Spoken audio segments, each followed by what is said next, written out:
The Cormyr noble line is the most inbred collection of folks you will ever find on the face of Tyrell. Their fear of losing a single copper or a speck of dirt makes them marry only people who can match them in gold holdings and soil possession.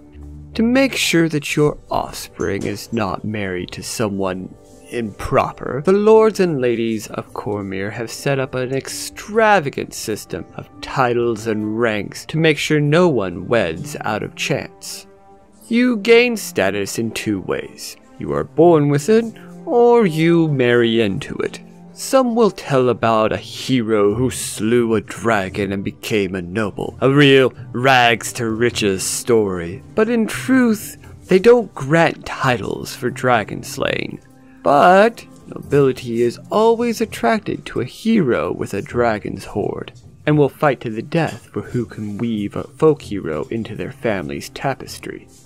So now imagine a tiered cake, with the highest layer being the cream of the crop, and the very bottom is the peasants. At the top of this power pyramid sits the royals, king and the queen, and their legitimate children. At the moment there is no king, only Queen Rydra Abreskire.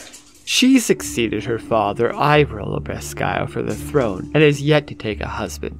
This means there is no prince consort, and no princes or princesses to speak of. If the queen were to fall ill and pass away, Cormyr would be in for quite the civil war as the rest of the cream fights it out. Below the icing, that is the queen, is a handful of royal dukes and duchesses. They are usually closely related to the king or the queen, and would have strong claims to the throne. Brothers and sisters are most common, but also uncles and aunts might have this title if they're not married off to other houses. Below these, again, we have the dukes and the duchess of Cormyr. At present, in addition to the royal house, only the heads of House ILLANCE and House Morale hold the rank of duke. Immediately below these nobles are the marchions and marchionesses. This is a title rarely brandished about, as it is typically bestowed upon a noble who serves as a frontier lord. It is a harsh land to rule, but it is a job that needs doing. It is a great honor to carry the title of Marchion, but it is not a hereditary title, and you lose it once you leave the position. Any offspring will gain the title their parents had before they obtained this rank, usually Earl or Baron. Below these we have Earls, never Counts, and Countesses, also addressed as Lady. These make up a huge number of the noble houses. Easily 80 or so noble houses are ruled by Earls or Countesses. Although I'm sure you know all this, what you might not know is how titles are distributed within noble houses. While the ruling head of the house is often the Earl or Countess, their children, as long as they are alive, will be bestowed the rank of Viscount and Viscountess. If they had grandchildren, their grandchildren would be barons and baronesses. If they are so lucky to have great-grandchildren, these will have the title of baronet and baronetess. To gain ranks above you, you must either inherit them from your parent, and remember only one person can claim that, or marry up. This system makes it so that if you are not in the line for succession, you will not be moving upwards in noble rank.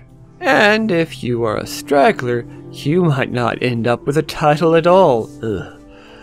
For those unlucky few, we have the role of knight.